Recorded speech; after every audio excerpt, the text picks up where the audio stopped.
All. So today we are going to start with the topic Cholas. Okay, introduction part we have already done.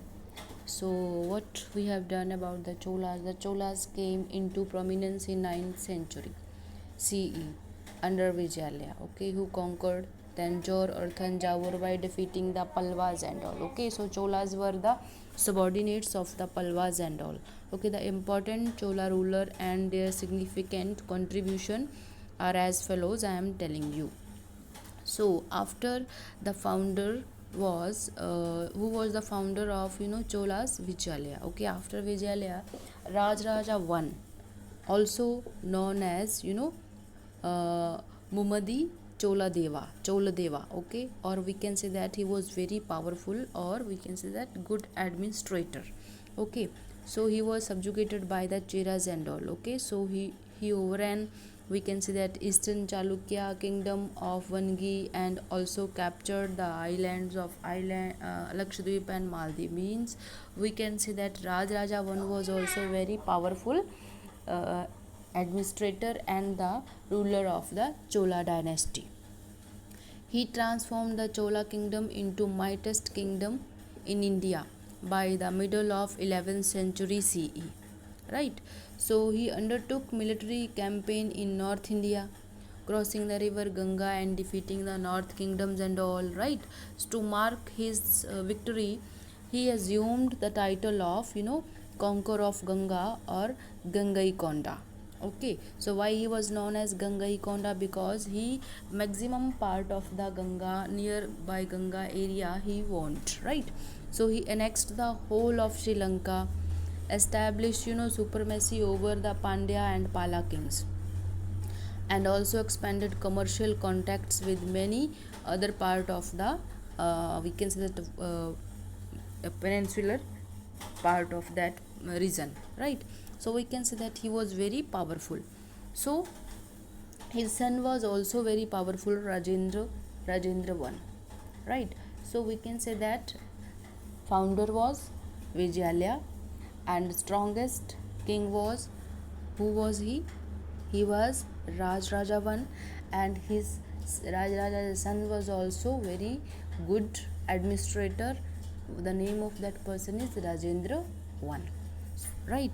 So they have been made so many sculptures and bronze sculptures and splendid temples and all. You can see in your book, it is also given. Brihadeshwara temple was also has made by during Chola dynasty and all, right?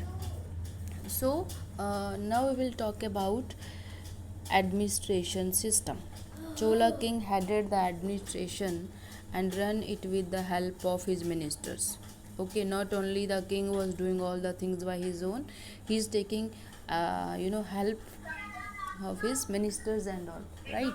So the Chola armed forces consider of cavalry, infantry, elephants, and strong navy. We can say that their navy was also very strong, right?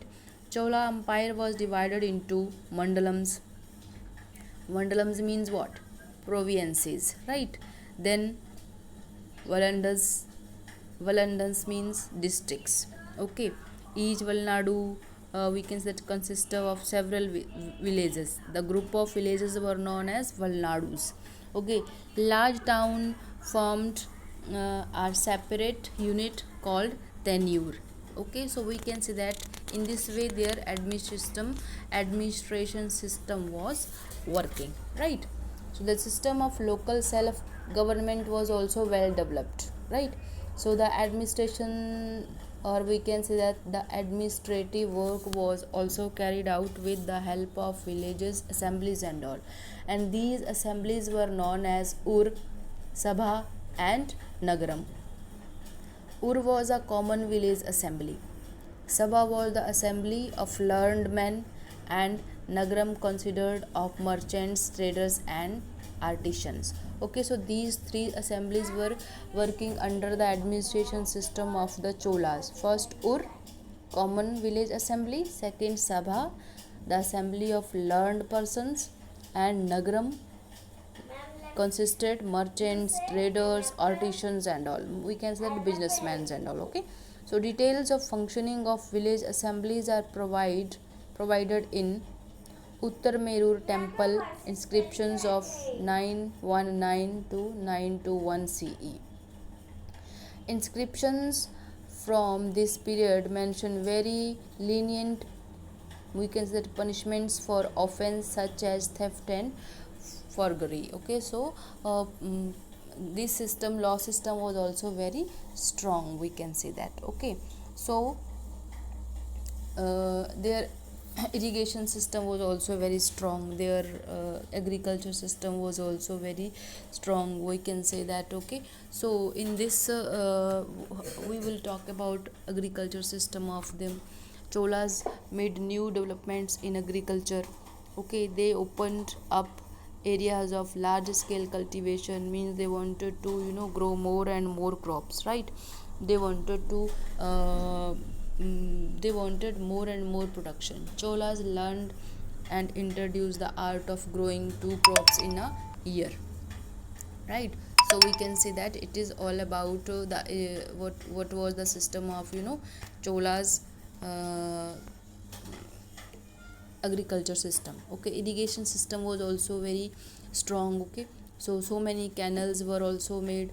Wherever it is impossible to reach the canals, or we can say that river or water of the rivers, huge tanks has been constructed, wells has been dug. Okay, so the huge tanks, why they were making huge tanks, so that they can collect rainwater and all. Okay, so dams were also made.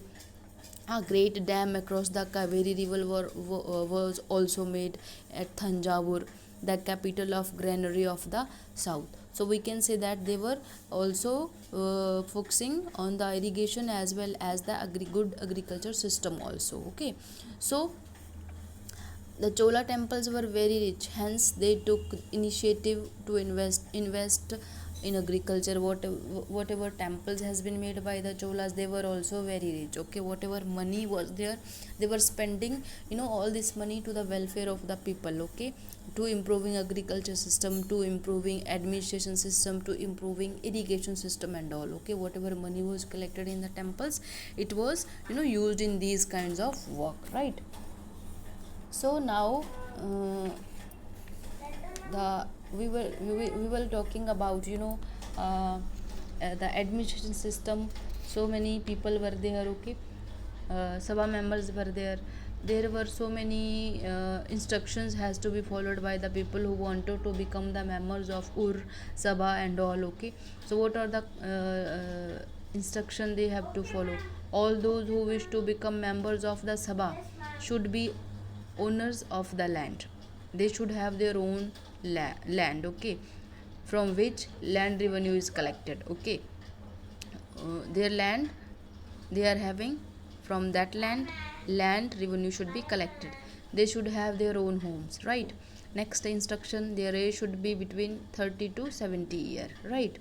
They should have the knowledge of Vedas and all. They should be well versed in administrative matters and all. Okay, they should be honest. Okay, whatever, if anyone has been a member of any other committee, then that person cannot be the member of Sabha or Ur. Okay, so anyone who has not submitted his accounts and those of his relatives cannot be the member of this Sabha. So we can say that all this, in all these things, whatever the administration system was very strong. So we can over and all we can say that Chola period is regarded as one of the most peculiar and remarkable period in Indian history, right? So the reason was that it exhibited all round development and prosperity. Their achievements in the field of culture, warfare, and agriculture will be remembered through the ages, right? So it was all about the administration system of the Cholas. Whatever text exercise question answer are there, 1 to 6 first you will do. Okay, I am also sending that. So till then, keep learning and